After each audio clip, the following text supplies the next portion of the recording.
I think I just actually started recording while I'm still trying to figure out where the fuck to put the camera. This is fucking awful lighting. Whatever. It's not about the lighting.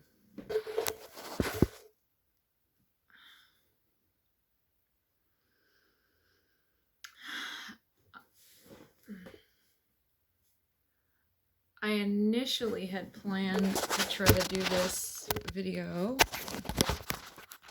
without having to edit. Yeah, new mistake, I know. But it's something I was hoping I could do to just make this as real a moment as possible. It's not like this is anything like life-crushing, life-altering, sure. I don't really know where to begin. I'm a socially awkward person as it is. And to be talking about a topic that's so close to the chest publicly, but I figure I'm wanting to do something with myself that, you know, a lot of people have questions about. And yes, there's becoming more and more people out there who are actually talking about their process. And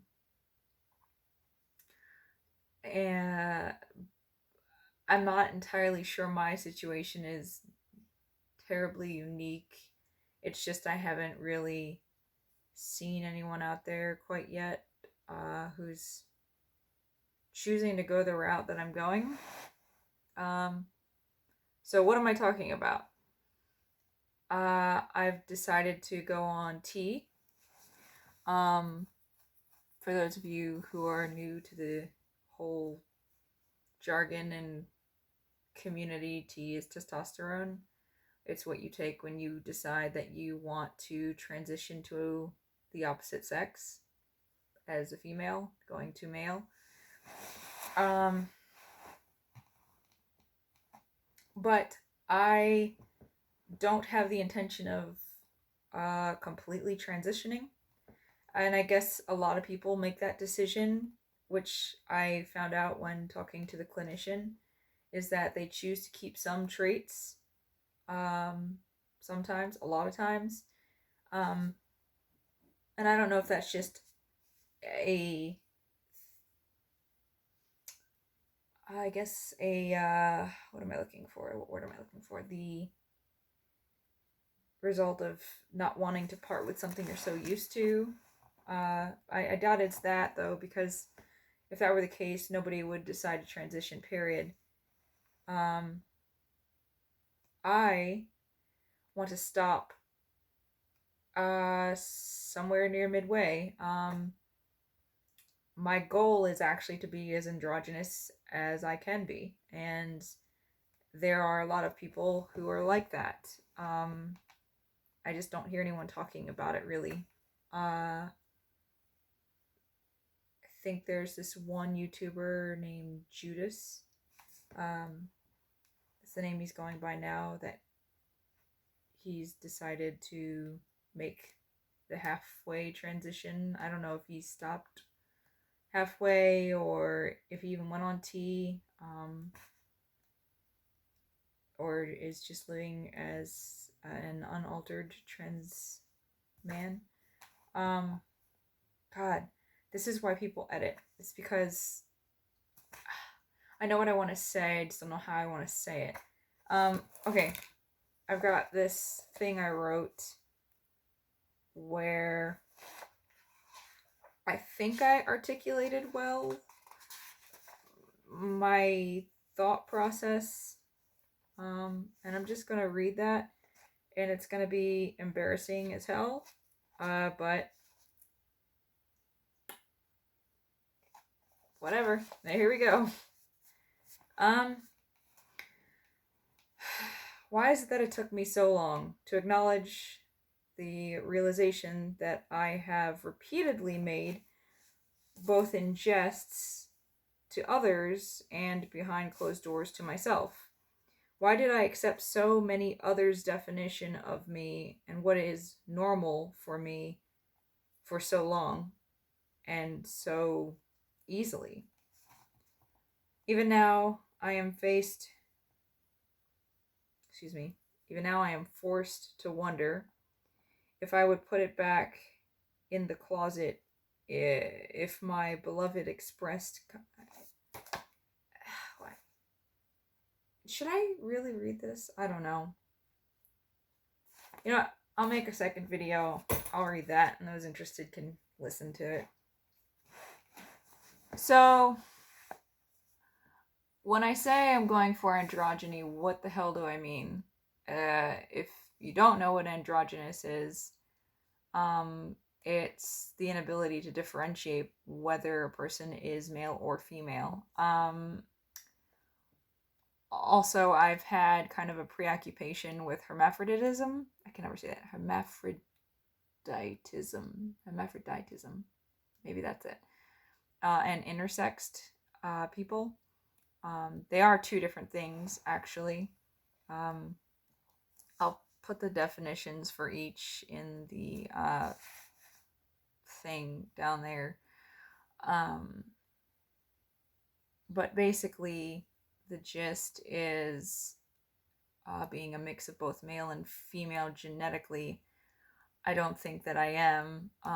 However, I have always felt somewhere in the middle of the road, both mentally and emotionally and recreationally. You can take recreation how you want, whether it's working on cars or the urge to take more of a masculine stance on sex.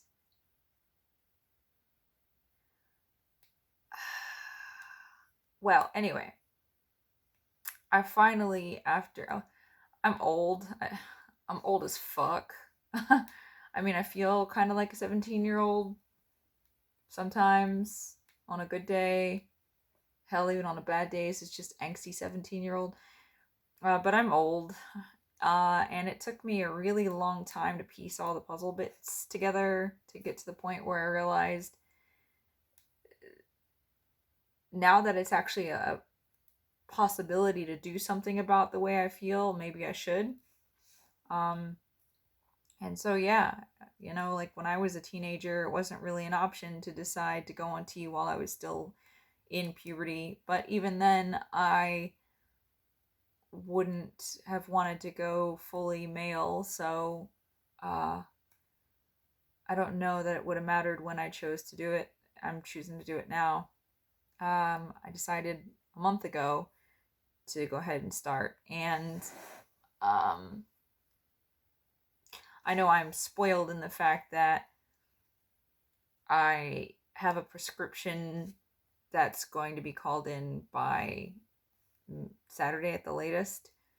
So inside of a month, I managed to get prescribed testosterone. And the weirdest part about it is the thing that made it both easier and harder is the fact that we're all dealing with the COVID-19 thing. Harder because currently, for some beauteous reason, I am living my life in Texas. And now there are some great people here fighting the good fight.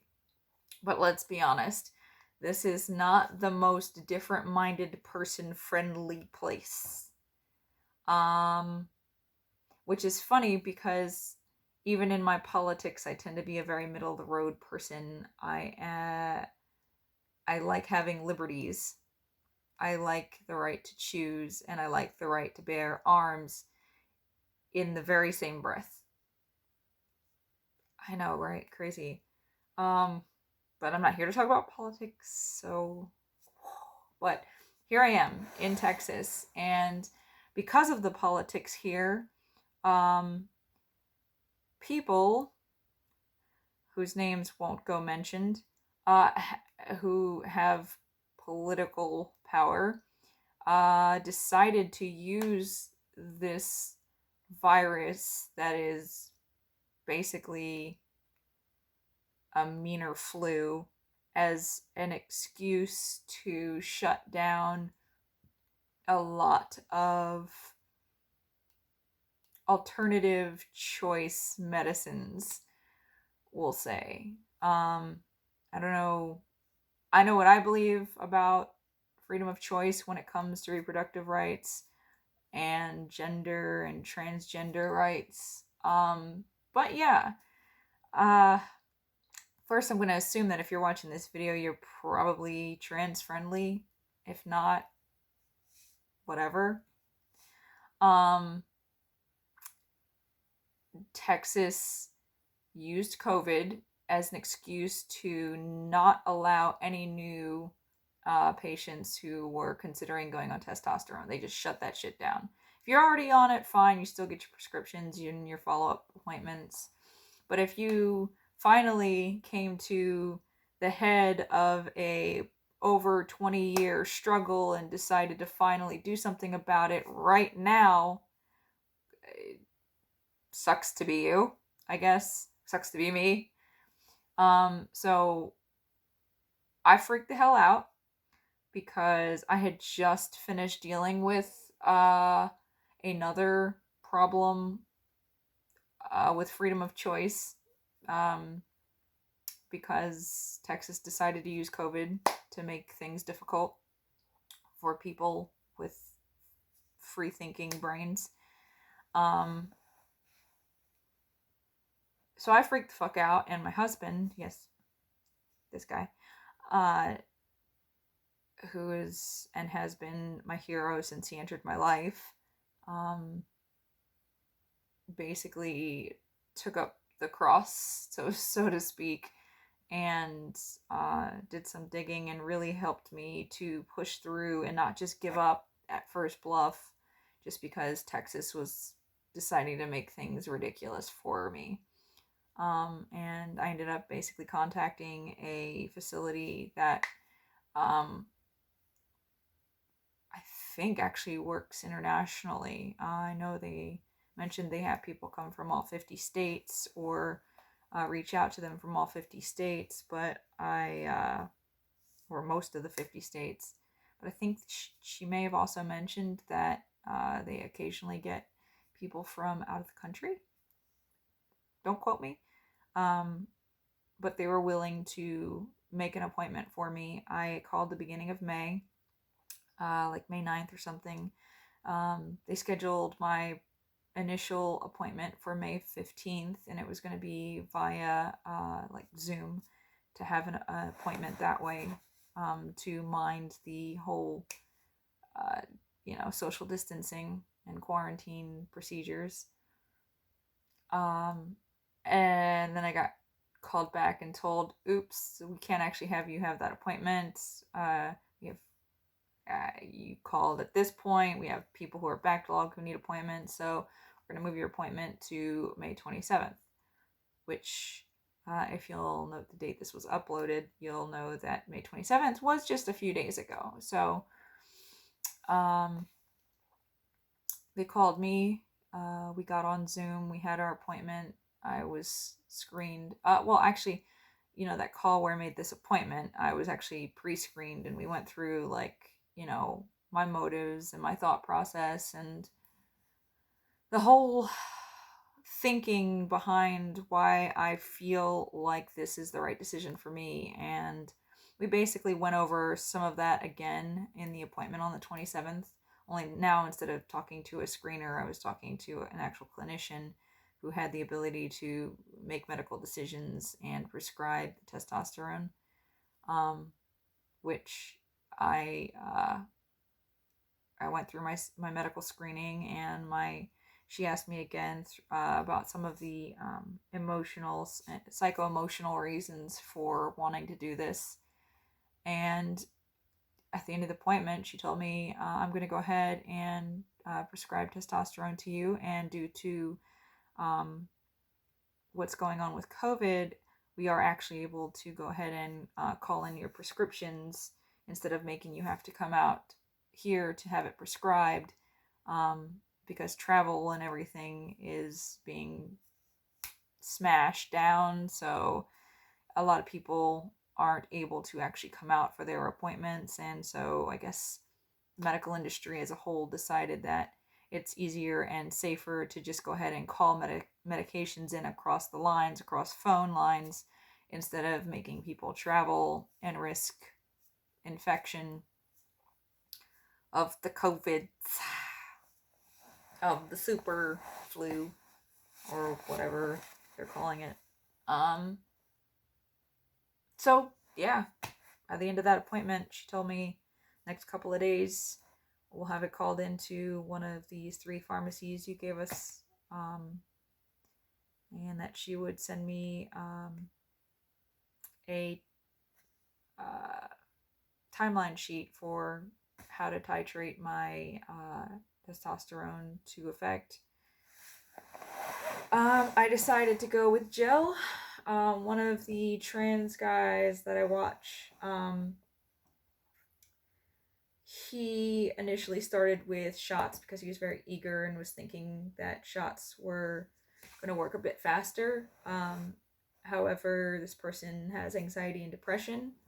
I too have anxiety and depression, which in part is because of the body dysmorphia. Okay, a large part. At least the depression. The anxiety is just I have generalized anxiety, and that makes every other thing that's anxiety inducing worse, including my self-loathing. We'll call it that, I guess.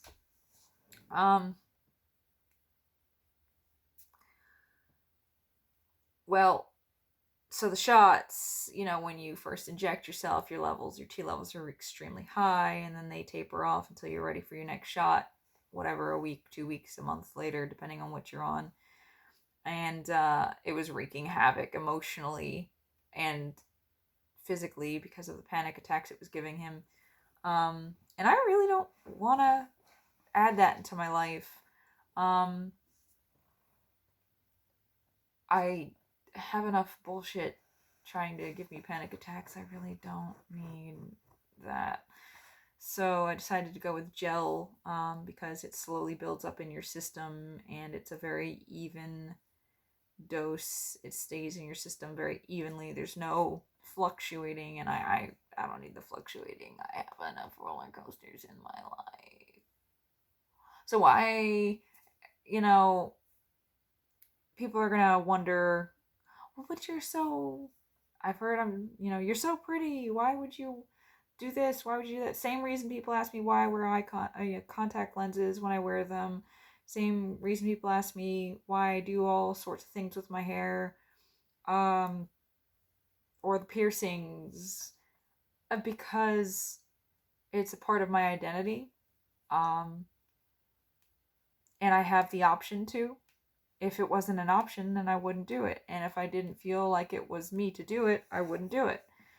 Why do you wear the clothes you wear? Why do you drive the car you drive? Why do you choose the job you choose? It's all a part of your psychosocial and emotional well-being to live up to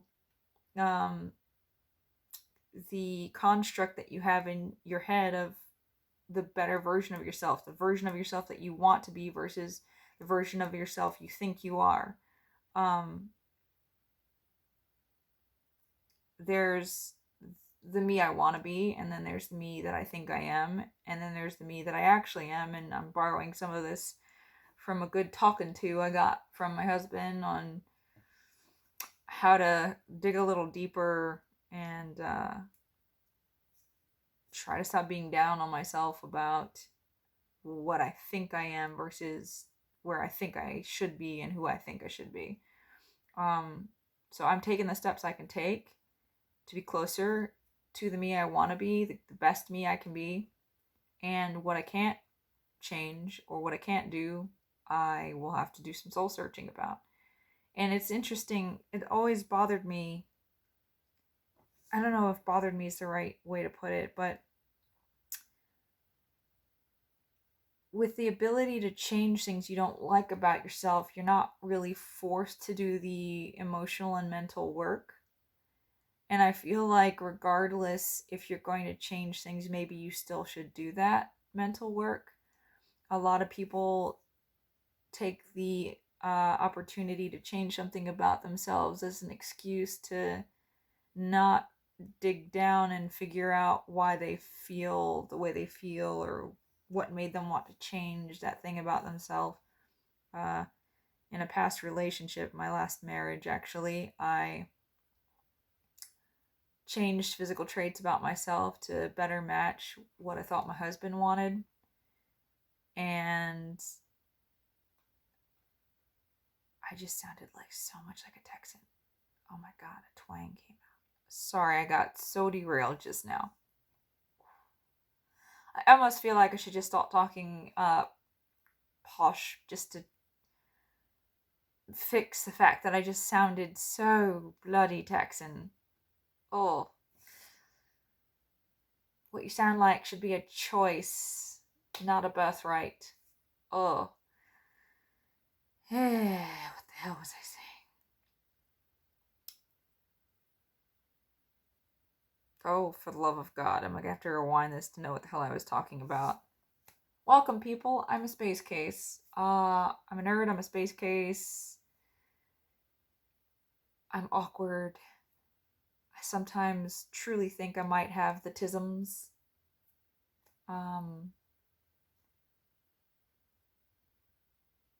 Yeah. Well,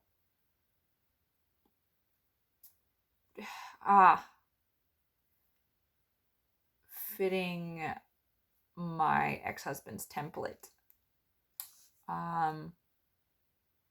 I actually had breast augmentation because boobs were his thing, and I'm a little kind of lacking in that department.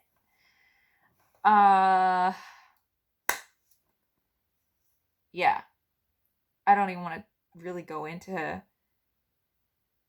how many times I actually had the surgery done and how many times I had it undone in the emotional struggle to reconcile being happy because he's happy with me and I'm happy because my man wants me, and the desire to just be who I think I am and how I feel about myself.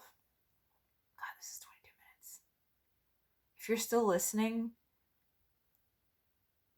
amazeballs.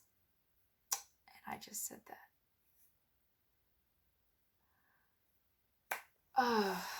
So yeah. I'm still going to do the mental work. Try desperately to. I've been very irritable lately because I've been struggling with a lot of different things on my plate. I just, a couple months ago, lost my grandmother, my mom's mom. And she was one of the few grandparents that I was actually around long enough for me to remember and feel something for. We just moved into a new house. We've been trying to sell an old house. We've been straddling 2 mortgages. You guys just turned into my psychologist, I guess. My therapist. One I need to have. Yeah. It's been rough. I've got 14 cats and 2 mortgages. Oh, God. But yeah, I'm going to do the mental work. Try to. And in the meanwhile, I am going to keep a log of all the changes that I wanted to make to myself, both physically and emotionally, and socially, and financially, and career-wise. And I kind of want you guys to follow along, be there for it, and be a sounding board maybe for me so I can know that I'm being a good puppy.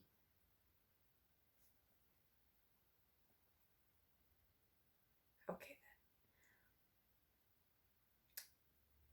yeah. I'll get into more in the next video I do that's hopefully shorter than this, about all the different things that I really want to do with myself.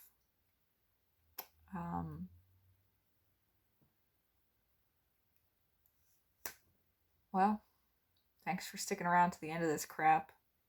I need to do another one where I'm reading my journal to you, as embarrassing as that is.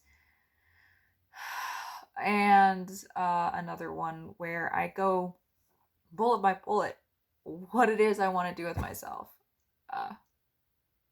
Okay then.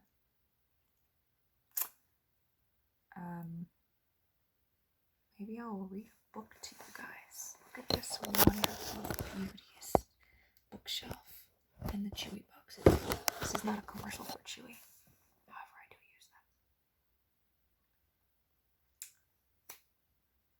This is that social awkward thing. This is the part where I'm supposed to say goodbye. I should just say bye, but oh, okay, last thing I'll say.